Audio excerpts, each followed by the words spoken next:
사랑하는 형제자매 여러분, 안녕하십니까? 오늘은 요한복음 19번째 말씀입니다.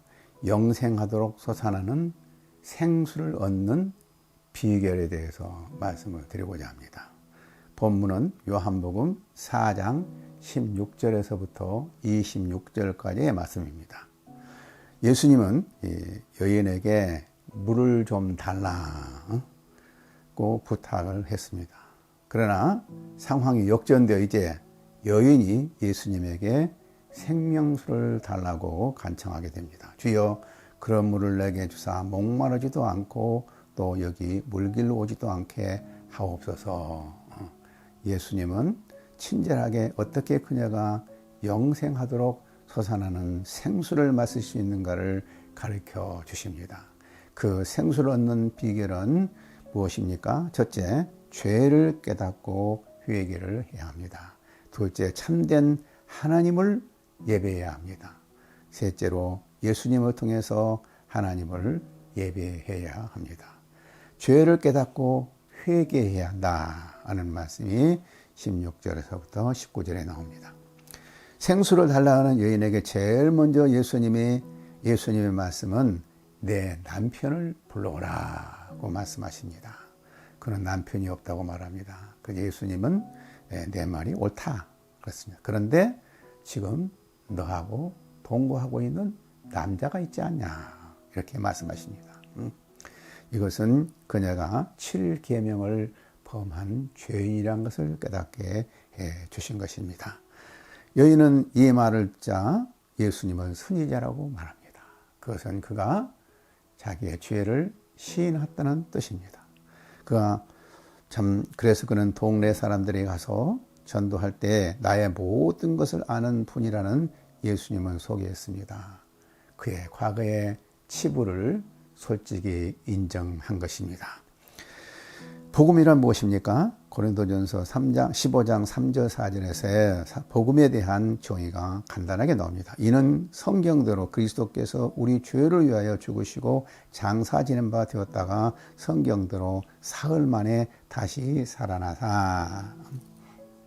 복음이란 우리가 죄인이란 사실을 아는 것이고 우리의 죄를 위하여 예수님이 죽으시고 부활하셨다는 것을 믿을 때 우리가 구원을 받는 것입니다. 그런데 많은 사람들이 자기가 죄인이라는 사실을 알지 못합니다. 도적질이나 살인이나 간음 같은 죄만 짓지 않으면 죄가 아니라고 생각합니다. 그러나 성경은 여자를 보고 음욕을 품는 자마다 이미 간음한 자요.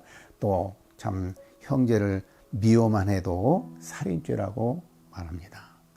그렇다면 죄 없는 사람은 없는 것입니다. 우리가 죄인인 것을 인정할 때 우리의 죄를 위하여 죽으시고 부활하신 예수를 믿고 구원을 받을 수가 있습니다. 여인은 그동안 자신이 남편 5과 헤어지고 결혼도 하지 않고 남자와 동거하고 있는 것이 죄라는 사실을 몰랐을 것입니다. 설령 알았다 할지라도 어떻게 그 죄를 사함받는 방법을 몰랐을 것입니다. 그러나 예수님께서 내 남편을 불러하고 말씀하실 때 죄를 깨닫고 참된 예배에 대한 관심을 갖게 됩니다. 그래서 메시아를 만나 참된 구원을 체험하게 되는 것입니다. 내가 성경을 공부하다가 제일 먼저 깨달은 것은 내가 죄인이라는 사실을 깨달은 것입니다. 죄를 깨달은 후 죄의식으로 많은 갈등을 겪다가 그 죄 문제를 해결해 주신 예수님을 만나고 예수님을 믿고 얼마나 마음에 무거운 짐을 덜었던가를 기억합니다. 이처럼 죄가 무엇인가를 알지 못하면 십자가의 의미도 모르고 십자가의 필요성도 모르게 됩니다. 그러므로 예수님은 그 여자의 죄를 들춰내므로 정죄하거나 비난하고자 한 것이 아니고 참 구원으로 인도하기 위하여 사랑으로 남편을 불러오라고 말씀하신 것입니다. 둘째로 참된 하나님을 예배해야 됩니다. 예수님과 여인의 대화는 예배의 주제로 옮겨집니다. 사마리아 여자는 어느 장소에서 예배를 드려야 하는지를 알고 싶어 했습니다. 그러나 예수님은 장소가 중요한 것이 아니고 예배의 대상이 중요하고 예배의 방식이 중요하다고 하셨습니다. 참 예배는 하나님을 예배해야 하고 예배는 신령과 진정으로 드려야 한다고 하셨습니다. 20절부터 24절을 읽어봅시다. 우리 조상들은 이 산에서 예배하였는데 당신들의 말은 예배할 곳이 예루살렘에 있다 하더이다. 예수께서 이르시되 여자야 내 말을 믿으라. 이 산에서도 말고 예루살렘에서도 말고 너희가 아버지께 예배할 때가 이르리라. 너희는 알지 못하는 것을 예배하고 우리는 아는 것을 예배하노니 이는 구원이 유대인에게서 남이니라. 아버지께 참되게 예배하는 자들은 영과 진리로 예배할 때가 오느니 곧 이때라. 아버지께서는 자기에게 이렇게 예배하는 자를 찾으시느니라. 하나님은 영이시니 예배하는 자가 영과 진리로 예배할지니라. 알지 못하는 것을 수만 번 예배에 드려봐야 거기에는 구원이 없습니다. 얼마나 많은 사람들이 잘못된 종교를 믿고 알지 못하는 예배, 거짓된 신을 숭배합니까? 그런 사람들에게는 구원이 있을 수가 없습니다. 영생하도록 솟아나는 샘물을 마실 수가 없습니다. 오직 살아계신 하나님, 영이신 하나님께 신령과 진정을 드리는 예배만이 영생하도록 솟아나는 샘물을 마시게 해줍니다. 오늘날 종교 다원주의자들은 기독교 이외에도 구원이 있다고 가르칩니다. 그래서 기독교가 자기만 구원이 있다고 말한 것은 편협주의라고 참 비난합니다. 그래서 기독교가 비난합니다. 물론 우리가 다른 종교를 믿는 자들을 외면해서는 안 됩니다. 그들의 종교에도 배워야 할 가르침이 있습니다. 유교나 불교나 힌두교에도 배워야 할 교훈이 있는 것은 사실입니다. 그래서 그들의 경전을 읽는 것도 도움이 될 수 있습니다. 그러나 거기에서는 많은 일반 은총으로 우리에게 깨우침을 주는 교훈이 있다 할지라도 거기에는 초자연적인 구원이 없습니다. 오직 구원을 위해서는 예수님 이름 외에 다른 이름이 없습니다. 나는 예수를 믿기 전에 불교나 유교의 깊은 조예를 가진 한 먼 매형별 되는 분과 아주 가까운 친분을 가졌습니다. 그분은 나보다 10살이 많은 분인데 1년에 한두 번씩 우리 고향 그의 처갓집을 방문하면 주로 나와 시간 갖는 것을 즐거워했습니다. 그때 나는 중학교를 졸업하고 시골에서 농사를 짓고 있을 때였습니다. 그분과 대화를 하다 보면 진리에 대한 갈망으로 시간 간 줄 모르고 대화를 했던 기억이 납니다. 그러나 예수님을 믿은 후로 그분을 다시 만났을 때 더 이상 그분과의 대화는 흥미가 없었습니다. 인도에서 오랫동안 선교 사역을 했던 J.H.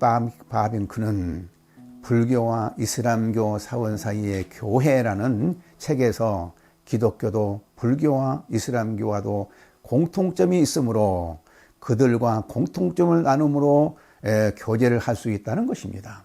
그러나 그들에게 없는 초자연적인 구원에 이르는 길을 찾는 법을 가르쳐 주는 것이 우리 그리스도인들에게는 중요하다고 말합니다. 참된 하나님을 예배하는 길만이 솟아나는 샘물을 마실 수 있는 유일한 길입니다. 오늘날 교회에서조차 참된 예배를 드리지 못하고 아무리 많은 예배를 드려도 영적으로 목말라 하는 사람이 많이 있습니다. 그 이유는 신령과 진정으로 드리는 예배가 없기 때문입니다. 신령과 진정으로 드리는 예배란 무엇입니까? 무엇일까요? 말씀과 성령으로 드리는 예배라고 생각합니다. 진정 곧 진리는 말씀을 의미합니다. 구원이 유대인으로부터 온다는 의미도 곧 유대인을 통해서 오는 성경 말씀을 의미합니다. 진리의 말씀이 바로 선포될 때 성령이 역사하여 참 하나님을 예배할 수가 있고 우리의 영혼이 참 하나님을 예배할 때 하나님의 임재를 경험하게 되고 하나님의 임재를 경험하는 삶이 솟아나는 샘물을 마시는 삶입니다. 말씀과 성령이 충만한 예배를 드리는 것처럼 복된 예배가 어디 있습니까? 교회마다 이런 예배가 살아나기를 간절히 기도합니다. 세 번째로 예수님만이 우리를 참된 예배로 인도합니다. 사마리아 여자의 마음은 완전히 열려 메시아에 대한 생각으로 바꿔집니다. 25절 26절 여자가 이르되 메시아 곧 그리스도라 하는 이가 오실 줄을 내가 아노니 그가 오시면 모든 것을 우리에게 알려주시리이다. 예수께서 이르시되 내게 말하는 내가 그라 하시니라. 그 여인은 바로 자기 앞에 계신 그분, 행로에 지쳐 목말라 자기에게 물을 달라는 그분이 메시아라는 것을 알게 됩니다. 얼마나 감격이 넘쳤겠습니까? 그래서 물동이를 버려두고 동네에 들어가서 그동안 담을 쌓고 있는 사람들에게 메시아를 만났다고 외친 것입니다. 메시아는 누구입니까? 메시아는 히브리어입니다. 헬라어는 그리스도입니다. 그 뜻은 기름 부음 받은 자라는 뜻입니다. 기름 부음을 받은 자는 무슨 뜻인가요? 구약에서는 선지자, 제사장, 왕을 세울 때 기름을 부었습니다. 그래서 예수님을 기름 부은 자라고 말씀하신 것은 예수님은 제사장이요, 왕이요, 선지자라는 뜻입니다. 제사장은 백성들의 죄를 대속해 주는 직분입니다. 제사장으로서 예수님은 십자가에서 빌려 주심으로 우리의 죄를 대신 담당하신 분입니다. 죄는 죄책과 죄의 오염이 있습니다. 죄책은 형벌을 가져오고 죄의 오염은 하나님께 나아가는 길을 막습니다.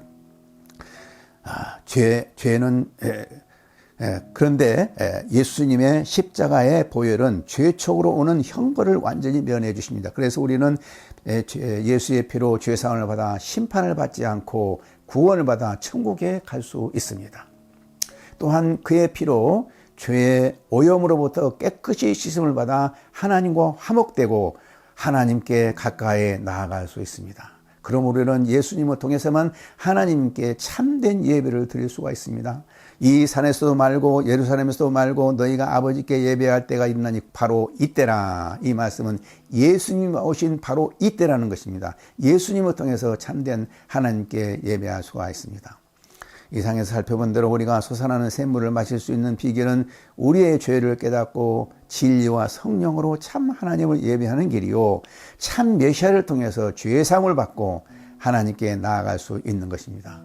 이미 구원받은 우리도 죄의 오염으로부터 깨끗함을 받기 위하여 십자가에 흘리신 피를 항상 바라봐야 합니다. 그래서 매일 더러운 죄를 씻음 받아야 합니다. 그리스도인에게서 있어서 가장 축복된 일은 생수를 맛보는 참된 하나님을 예배하는 것입니다. 나는 이와 같은 예배를 너무너무 사모합니다. 한국교회가 이와 같은 예배를 회복할 때 모든 그리스도인들을 살려내고 시대에 큰 변혁을 일으킬 것입니다. 이와 같은 비전으로 나는 말씀을 부지런히 연구하고 증거하기 위하여 유튜브를 방송하고 있습니다. 이 비전을 같이 한 여러분들의 기도의 지원을 간절히 부탁드립니다. 감사합니다.